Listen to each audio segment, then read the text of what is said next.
Ojo lali lur, like, komen, lan subscribe.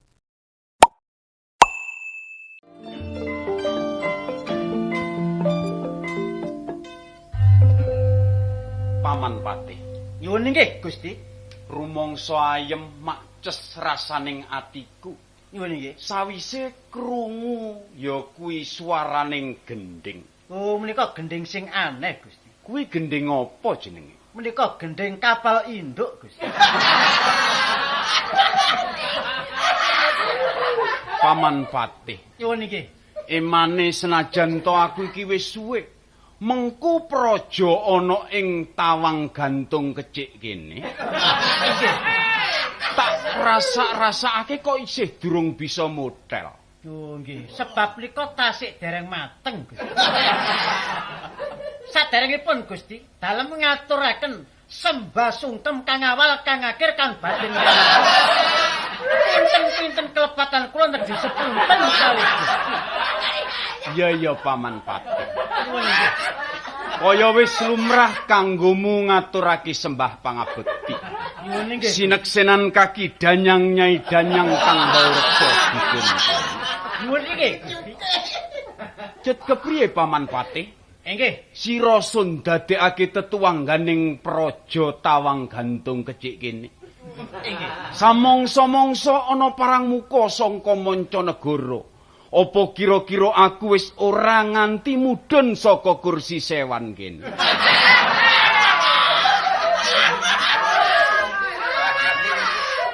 Nyuwun nggih Gusti, sampun kuatos.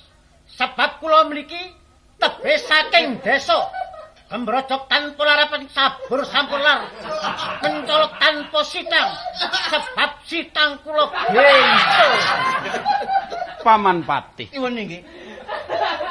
Yen dinulu saka Mandrawa pancen kowe iki salah sawijining patih sing wis percaya. Oh nggih Gusti. Ananging yen tak rasa-rasake aturmu kuwi kaya wong nampani lara pangkon. Sebab kula menika suka ipen-ipenen Gusti. Paman Patih. Oi. Paman Patih. Oi. Paman Patih. Oi. Kowe kuwi semaur apa singgulen? Sebab nek semaur kula ngeten iki bayarane gedhe Gusti. Ngertenono Paman Patih. Nyuwun nggih. Yen kowe wis nyandak impen utawa pasupenan. Nggih. Pasupenan kuwi cacahe ana 3. Oh ngoten Gusti. Titiyani Bandayani Puspa Ungkal. Menika kelintu Gusti. Sing bener kepriye? Titiyani Gandayani Puspa Tajem. Yen ora diungkal ora bisa tajem. Oh, yen ngaten idem Gusti. Oh. Sing mbok karepake kuwi blangko. Inggih Gusti. Paman, Nyuwun nggih. mula ngarep wis tak wedharake marang jeneng sira. Awon nggih. Datan ana siji loro sing dadi tetuangganing praja kene kejaba sliram. Oh nggih Gusti. Aku wis percaya marang kowe. Menawa kowe iki salah sijining patih sing bentur kelakuanmu, Panjenengan nggih Gusti. sedidik akeh wis bisa nanggulangi mbok menawa ana mungsuh saka mancanegara. Nyuwun nggih. Aku percaya menawa kowe iki patih sing bisa mencala putra mancali kemul. Menika kelentu Gusti. Bener e kepriye? Kula menika patih mencala putra mancali putri. Oh, mancali putri. Nggih. Mencala putri. Ah, mencala putri. Sebab kula menika sampun tanggel jagi wonten tapel batese Malvinas. Sakmenika sampun tetrem ayem mboten wonten perangan. Sawise ana pengangkatan presiden anyar. Nyuwun nggih. Kowe ku piye to? Kowe iki patih apa ngurusi urusan luar negeri? Kowe iki patih sing ngurusi ruwet rentenging praja. Menika sampun kula jujur mboten ruwet, Gusti. Oh, syukur yen kaya ngono. Nyuwun nggih, Gusti. Dadi kowe kuwi nyata-nyata patih sing bisa dadi tuwa. Nyuwun nggih, Gusti. Bengkongake barang sing kenceng, ngencengake barang sing ruwet. Nggih, Gusti. Gusti. Gusti apa? Gusti di. Gusti.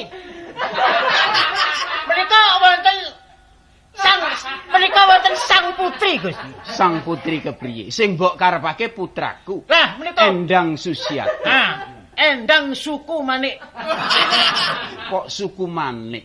Sinten Gusti? Endang Susiati. Endang Susilowati.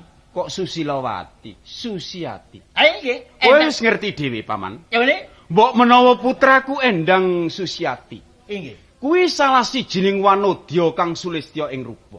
Inggih. Akeh para nata praja Bupati Mancapatnegara sing tansah ya kuwi gandrung kapirangu kepengin mengku putraku. Oh, ngoten Gusti. Kanjeng Rama. Lho, Kanjeng Rama, ngaturaken sabar katiwasan Kanjeng Rama. sareh-sareh sawetara ngger putraku. Wong ayu. Oh. Tak sawang sajak kowe keplayu-playu keringetmu dileweran kaya-kaya lagi diuber. Sopo sejatine sing wani ganggu gugat marang hak milikmu? Inggih Kanjeng Rama. Kepriye, Nger? Ngaten Kanjeng Rama. Kula badhe ngaturaken sabar katiwasan dhateng Kanjeng Rama. Enek bab apa? Apa babi bebo?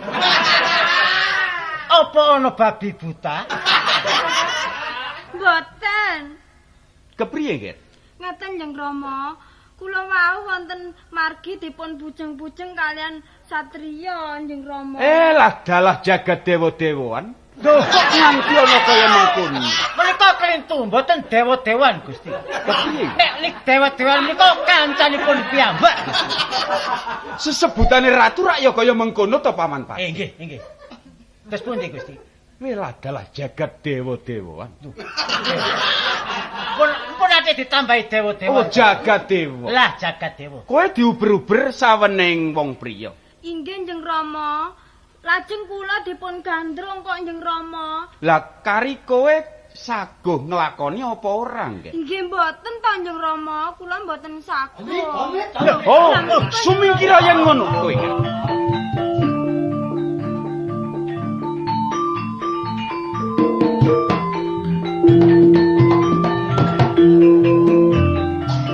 Yayi, Wonten dawuh Kakang Pati. panjenengan matur Yayi.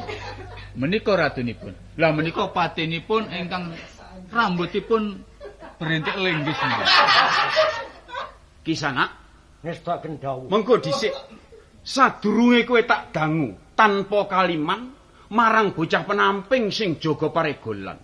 Kowe wis wani biayak-biayak mlebu ana ing Pasiwakan Agung. Sejatine kowe kuwi saka ngendi pinangkanira lan sapa sinambatmu? Saderengipun Kok sakderengipun wong iki wis sasampun. kula ngaturaken lepat pinten-pinten lepat kula nedhi dhuwit 100.000.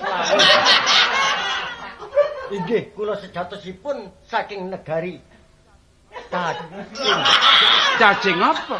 Cacing Anil. Oh, negari Cacing Anil Gusti. Terus sedya lan karepmu.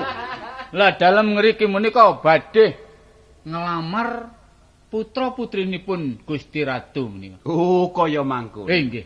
Aku ora bakal nolak marang kekarepmu. Inggih. Ananging kowe iki rak ya satriya. Nggih. Sithik akeh kudu bisa nglungguhi satriyane. Apa to majase satriya? Inggih. Sat kuwi 6, tri kuwi 3. Nggih. Dadi cacahe menungsa kanggonan babakan wong 9 kurang 1 kurang sempurna urip. Nggih. Jangkepi 10 kuwi dibagi loro entuk 5-5. Lah, ingkang gangsal dipunaturaken. Ingkang gangsal dipunaturaken dhateng Pak RT. Ingkang gangsal Pak RW. Paman patihku dhewe. Nyuwun ika, Gusti. Suaramu kok wis malih. Oh, kula yen wonten wong tamungan saking lintu negari, mesti kula niki swara kula malih cilik, Gusti. Yen kaya mangkono Paman Patih, Ayo mriki. sadurunge dheweke matur kelawan trewaca ana ing ngarsaku. Ayo niki. Coba didangu. Sapa sejatine asmane bocah loro iki? Wong mancanegara. Patih, Sapa omamu endi aranmu? tak jabel segel omamu. Tak jabel basaku. Kok kumulancang, Nek kowe takon karo aku, ya aku prajurit saka Cacing Anil. Cacing Anil iku sebelah ndi?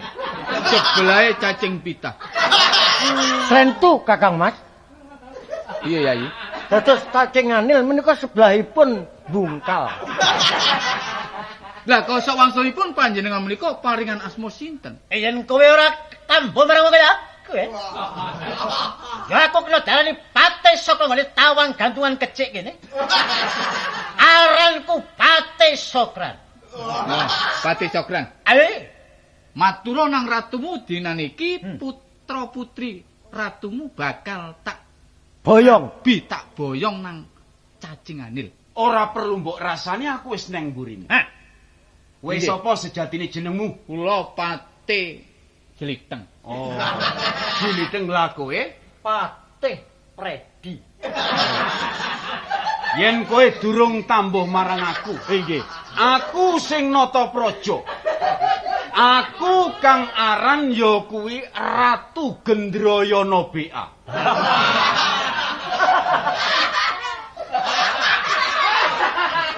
Lah lajeng kados pundi? Napa kula menika dipun tampi kalih Gusti Ratu? Yen kaya mangkono aku ora bakal nampa. Inggih. Umpama tekamu iki sajak satriya, nembung sarana apik iki bakal tak ulungake. Saranane yen kowe iki dadi duta, ngerti to tegese duta? Sampun. Duta kuwi utusan. Inggih. Lah yen nang luar negeri misi hibjah kuwi misi hiburan. Inggih Gusti. Mulane saiki aku ora bisa ngomong kanthi kepenak marang kowe. Yen pancen kowe iki dutane Sang Nata, natamu kongon rene tak kongkon nata bata ning kene. Aja kesuwen ndang berangkat to juta ana batane. Ateges menika ratu menika nampik kekajenganipun pati-pati menika. Pancen aku ora sarujuk. Yayi Pati. Wis tak kendhawuh Kakang Pati. Ratu dipun aturi tindak mriki kemawon. Mboten sisa. Ateges pundi mboten sisa? Lah sisa piro? Rayi Pate ingkang tanggel. Oh. Sampun kuatos Njeng Rama. Loh, kok ora kuwatir kepiye? Sing mbok karepake. Putra putrinipun dipun boyong wonten negari Cacing Anil. Heeh. Sampun kuatos nyuwun menapa? PB 15. Menapa nyuwun kopi? Sampun Dudu. kuatos. Sing tak karepake, aku ora mbutuhake ya kuwi mas kawin kaya ngono. Awit ing praja kene wis ora kurang. Mas Picis Raja Brasa, Mas Brono. Picis Raja Brono. Raja Brana Mas wis ora kurang. inten jemrut, Pak painten ditapuk parut. Kowe wis ngerti iki. Saiki aku luwih kepenak kepingin wawang rembug wawan sabda. Vis a vis. Empat Inggih. mata karo ratumu. Oh. Yen ngaten, Niki- Rai dipun Bolak-balik rayi wae iki. Kakang Pate. dipun aturi tindak mriki ratunipun. Wis tak kendhawuh. Inggih. Yo, tak anti sawetara. Nah, menika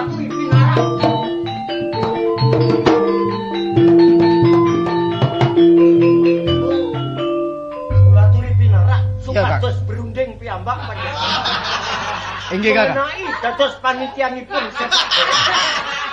Pinarak ingkang prayogi Kakang Patih. inggih. Wis tak jabal basaku ora nganggo basa karo jeneng sira. Pantes sebab kowe uga gawe makutha. Makutha. Sopo sing maku kutha? Oh ya. Aduk pangucapmu. Aku iki ratu, nata. Sapa kang dadi aranmu? Aku Prabu Minohek. Balik kowe sapa jeneng sira? Aku Gendrayana BA. Aku krungu saka njabane kraton menawa penglamaranku mbok tampik ya. Pancen sebab kaya mengkene ngertenono. Yen kowe iki salah sijining ratu sedidik akeh wis ngerteni bab tata negara. Tata buku lan tata liya-liyane. Ning kaya ngono tumindake aku ora sarujuk. Mula bukane nganti tak tolak. Saiki pokoke aku tetep ya kuwi ora bakal nampa panglamarmu. Aku sutik kanggonan mantu wong kaya kowe. Wani karo aku kowe. Apa abamu? Ayo gadingan le. Loh. Paman Pati, Nggih Gusti. yen kaya mangkono kowe aja nganti kata lompen. Nggih. Ayo para prajurit tumekaning penamping kabeh padha konsolidasi. Dipun kuatos Gusti. Alon dhisik. Arep sawetara. Ya. Kowe senajan bisa ngraji angin munggah gegono. Miber tanpa lar mletik tanpa sutang.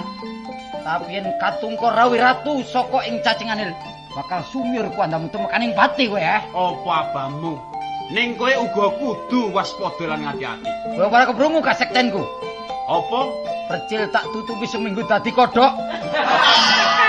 Cocok. Kintel tak tutupi seminggu bongko ya.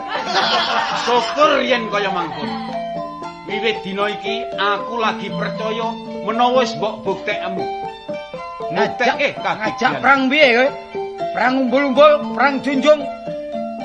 Perang ndlusup nang jero lemah. Apa perang bulet? Umume yen saweneng ratu ki perang ora sembarangan perang. Sing paling apik ayo padha piting-pitingan wae. Wes Ramam, ayo saiki Kakang Patu ora perlu malu-malu. Iki ratu karo ratu. Yen pancen ora mbok ulangake putra-putrimu Endang Susiati, tebah dadamu lutak ludira gak nungkep antala tak sembah. Idri mulai kowe. Oh, sisih pamasmu sabetake galengan medet-medet kowe. Ayo. Mati kene aku kowe. Woi, Iya. iya. Ayo. Mundur. Mundur. Paman Pati. Dengser Paman Pati. Ayo, Paman Pati. Monggo lari. Ah, Kakang Pati. Kendhamu Gusti. Sampun perkatos kalian panjenengan. Colong Pelayu. Saiki ninggalake kraton ing kene. Yen kraton ora dadi apa? Ning Endang Susiati kudu tak cekel, kudu tak boyong menyang negara cacingan. Ngaten Gusti. Sanggup ora? Sanggup, Gusti. Sanggup? Ayo. Melayu nang lak-lake naga paribasane, kecandak saut boyong nang negara cacingan. Kendhawa.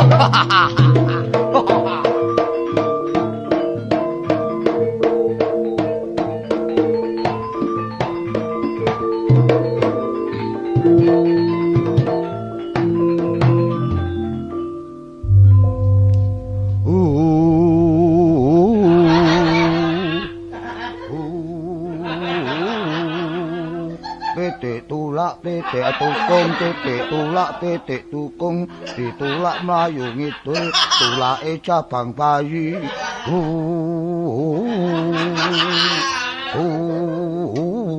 Tambah Santri, santri. nggih. Santri, Nun. menteri, Lho. cukukno cikrak nak. Nun, Cukukno cikrak. kangge napa, Mbah? Iku lho pauan lho, oke. Kotor-kotoran niku kelompok nang obongen, ngilangno Ngoten, baksil, Mbah. ngerti ya? Nggih, nggih. Yo berasane atimu kono kene. Mbah, kula ngene mriki nggih seneng, Mbah. Nggo cang ngasu niku niku golek ngasu, Mbah. Tapi ngasune toyane mboten nenten blas. Lah kok ngono? Garing sumbere mboten nenten, Mbah. Gampang perkara iku ya. Nggih. Nek sumber gak ono tuku kumpo. Oh, ngoten, Mbah. Ya, engko dibor dikumpo. Yo, nuwun sewu, Mbah nggih. Apa ya? Kula sapamane tanggih kali sampeyan mboten napa nggih, Mbah? Lho, gak apa-apa nak. Pak Mbah Rumin kaya napa, Pak Mbah Irunge kok ngono. Iya, Pak. Irung sampean. Santri, Trik. Nun. Omongmu titik tapi free kick ngerti ya. Omongmu berbahaya omongmu. Outside omongmu. Wah, arek kok tak kandhani ya. Nggih. Iki wis kondang kaluka kuncara. Gak ono perdepokan sing umum liyane perdepokan Polandia kene. Ngerti ya? Ngerti ya kon? Nggih, Mbah. Mulane kono aja sembrono. Njaluk apa tak turuti asal kon temen. Ngeten nak, Mbah nggih. Iya, iya. Kula kepengin ngilang, Mbah. Iya, Pak. Ngilang. Oh, dadi gede cilik kon iki mau melok mbak kene kepindhuwe ilmu ngilang. Nggih. Temenan ta? Nggih, Mbah. Wis pas ta? Ampun. Tapi janji ya. Nggih, Nek janjine, kon take ilmu ngilang, aja Nggih. kon gawe barang sing gak Oh, genah. mboten. Aja kon sok pok pinek barang wong liya Mboten, kabeh, nggih, ya. mboten. Yo, take ilmu iso ngilang, Nggih. tapi gak iso bali. Lho, mboten. Hah? Sampeyan niku mboten. Lah ya apa? Nggih, terus ngilang ngoten lho, mungkin balik malih. Ojo gak apik ngarahe. Pun, mboten niku pun. Iya, iya, Kula iya. nedhi Ilmu apa? sing saged ngawang mawon. Miber. Nggih. Ojo kuwatir wis. Nek soal miber gampang. Saged ta, Mbah? Iso. Nggih. Engko tak kae ilmu miber muluk ya. Nggih. Teh gak iso mudun. Pun mboten pengin mulo pun. Iki ana ilmu siji. Tak simpen aja sampak kedue wong liya. Wah, nggih ngoten. Ilmu siji kanggo kon gelem ah. Nggih, purun Mbah. Iso mlebu lenge semut, Nggih. paribasan, Nggih. iso mlebu lek ngene ndrone botol. Nggih, nggih. Gelem ah kon? Nggih, purun. Iso mlebu ndrone botol? Nggih. Teh gak iso metu ya. Lho, sampeyan iki napa ya? Wah, arek kok sing enggak kon niku. Niki nget. Sapa iku? Mbah, wonten tamu. Sapa rek? Mbah. Sapa iki? Mbah. Arek niki kula tamu to ya, Mbah. Ojo kok susu. Mengko disenak ya. Nggih, Mbah. Sabar sauntara. Sajake kok tekamu gito-gito kono gaya apa sih kono eh? Nggih, Mbah. Kula dikucing-kucing kalian satriya, Mbah. Oh, cantik, Trik. Nun. Sik pekno banyu aki ngono ke? Lho. Damel apa banyu aki? Iki lho pekno banyu tawa ngelak Nggih, arek iki. ngoten nah. Niki ya, Mbah. Apa sih? Niki toyane. Arek wedok iki. Nggih. Titik sebaine arek wedok iki. Lho, lah kok saged? Potongane apik rupane asu. Yo. Asu. Rupane ayu. Tambah asu. Ojo ngupu ya takon ojo ngupu Sampai ya. niku. Aku nek ngomong ojo kudu dolit tok ae kon iku. Ojo ngono takon niku. Mosok kon Mbah. apa sih nak Pundi ngendika kok kados ngaten niku lho. Aku kami sosol nak kupu. Delok mentrik iku apa? Mbah. Mumpun ta? Durung, tak takonani Oh, sik. nggih. Lah kok rene ono gawene apa sih nak Kula nggih ditolong kalian Mbah. Delok tulung apa? Kula supados mboten digujeng kalian nika Mbah Satria Tiga. Lho, digujenge diguyu ah. Lah ya. Kula dipoto-poto Mbah jenge dirabi. Oh, disirap ta. Ya ngono. Iya. Niki lho dirabi. Oh, dirabi ta. Nggih leres Mbah. Ojo kuwatir ya. Tak tulung, mosok kon gak ero. Sing darane pendhita ngepeno barang sing nyata, kiai ngiyakino barang sing suci. Iki lho pendhita batsman. Ngerti ya? Pak. Apa nak? Batman apa Iki Batman lho ta? aku niku paseman. Wah, arek kok goblok ngono kon iki kandhane kok. Mbah sagun apa mboten nulung. Ojo kuwatir ya. Nek kon temen tinemu estu laku temen teko dadi gampang gumpung polkine cuk pokoke kon temen madhep nang Mbah ya. Sopo iku? Sopo iku? Mbah, Rek, kok salah ngene? mikir.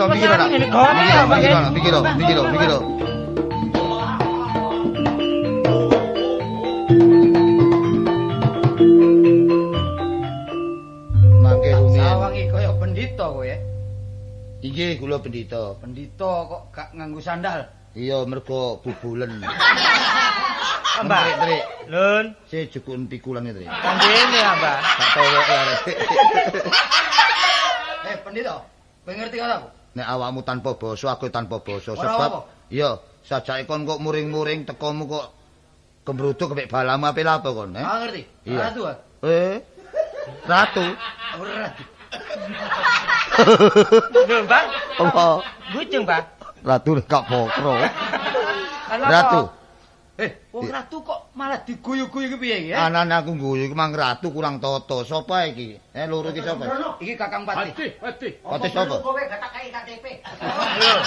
Pati jeliteng. Oh, Pati Jeliteng. Lah iku sing ngawas si sapa iku patine? Oh, jenenge Munawar. Oh. Pendhita sapa iki? Aku pendhita batsman. Batsman. Iya, pendhita. Batsman iki apa? Basman. Saiki ana bocah wedok mlayu rene, Aku gak ate alesan maneh, gak ate tebeng aling-aling. Ana arek wedok. Tak jaluk. Gak oleh. Lho. Brentuk. Ape apa nek gak oleh kon? Kok meringis wong tanpa sesiung, ha? Tambah kurang ajar. Wong tak tulung atuh kon jaluk. Hah? Gak pernah apa karo kowe? Wong siji keli-keli wong liya braya, tapi aku nulung apik. Kok wani ndadane kowe? Anane aku wani sebab baris tak nyati nek kajati api apa kon, Kowe ora ngerti karo kasudipianku. Aku gak wedi didaya apa gak wedi aku, ngerti ya? Melendik tanpa sutang miber tanpa welar, bisa grajangin aku. Sawangane kon tok iso grajangin. Masa kok iso graji suren. Wah, rek kok ana ratu diapurane koyo ngono. Pendhita, Ana apa? iki geger ana sanjeroning Perdepoan. perdepoan apa metu iki? Sak karepmu nek kene kenek. Geger ngene ngaglik kene kenek. Sawangane koyo kon ratu-ratu digdaya dhewe. Keladuk pangujabmu. Ana apa? Ana apa? Ora ngedeni karo aku kowe. Apa tak wedeni, Aku ratu. Senajan nek ratu kurang tata ape apa aku? Mentri, Trik. Arek dewok imang ya. Arek brewok. Arek wedok imang lebokno guci. Lho, Mbah klintu, Mbah. Lah ya apa? Bumbung. Wah, sampeyan niku. Oh, dari jangkrik ae kon niku. Wah, kon niku. Pun primpen ae. Wis primpen. Ayo, balik ta balik kon. Pendito, tolong aku ora. Apa apa? Tak candak sabatake Buntala sumbur kuantamu. Mati teko aku kok. Iya iya iya iya iya. Waduh. Mbah kenging apa, Mbah? Mbah? Menteri. Mbah kenging apa, Mbah? Delokane gak dayani tapi tangane antep Nggih, koyo. Mbah, antep pundi? Wes digeligenan. Wis diligene iki wis napa, Mbah?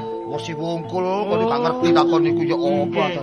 Ini apa, Saiki Mbah? kon tak kandhani. Nggih ya, Mbah. Sawangane sing darani pendhita kaya aku dikalon baik ratu Nah, aku kaya apa, ngono. Mbah? Entenono ya. Nggih ya, Mbah. Aku tak ngetokno aji-ajiku. Ngoten, Mbah. Sendakep asa tunggal suku kali nglumpuk dadi siji. Nggih, Mbah. Ilang sifate pendhita batsman wujud dadi macan. Wah.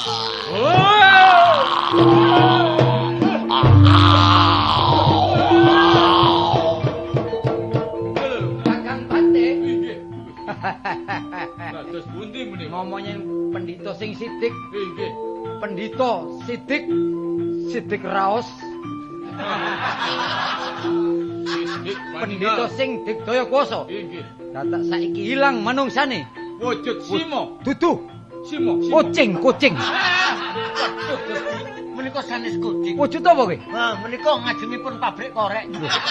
Ah, kowe keliru ya. Macan nggih. Dudu ku dudu macan. Lah napa? Iku kang diarani kewan regul Kakang Pati. Apa kuwi? Menika macan Gusti Ratu. Macan. Nggih. Piye iki? Lah niki saene monggo macan menika dipun seripung mawon. Tetep diterusake. Nggih Gusti. Yen aku ratu ngalah karo macan, ateges ratu sing ora duwe kasudipan. Heh? Inggih, leres. Kowe wedi karo macan? Boten. Ayo, papak macan kowe. Nggih. Papak pateni kowe. Kang Pati, monggo dipun terbang.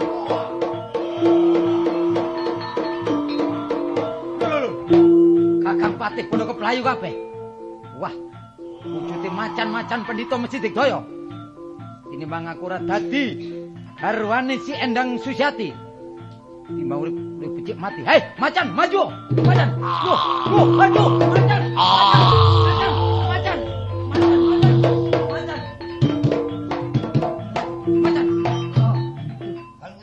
Loh, Bapak macan. Bapak macan. Ya apa sih lho aku direken macan iki lho ngipi temen arek-arek. Perkara njaluk rabi sampe ngipi ngene kene masyaallah aku nek ndelok tolo iki. Tak ngelilir aku wadah dikoyono macan aku. Pengen aku duduk macan nanya garangan. Tak tututane arek-arek masyaallah aku sakno.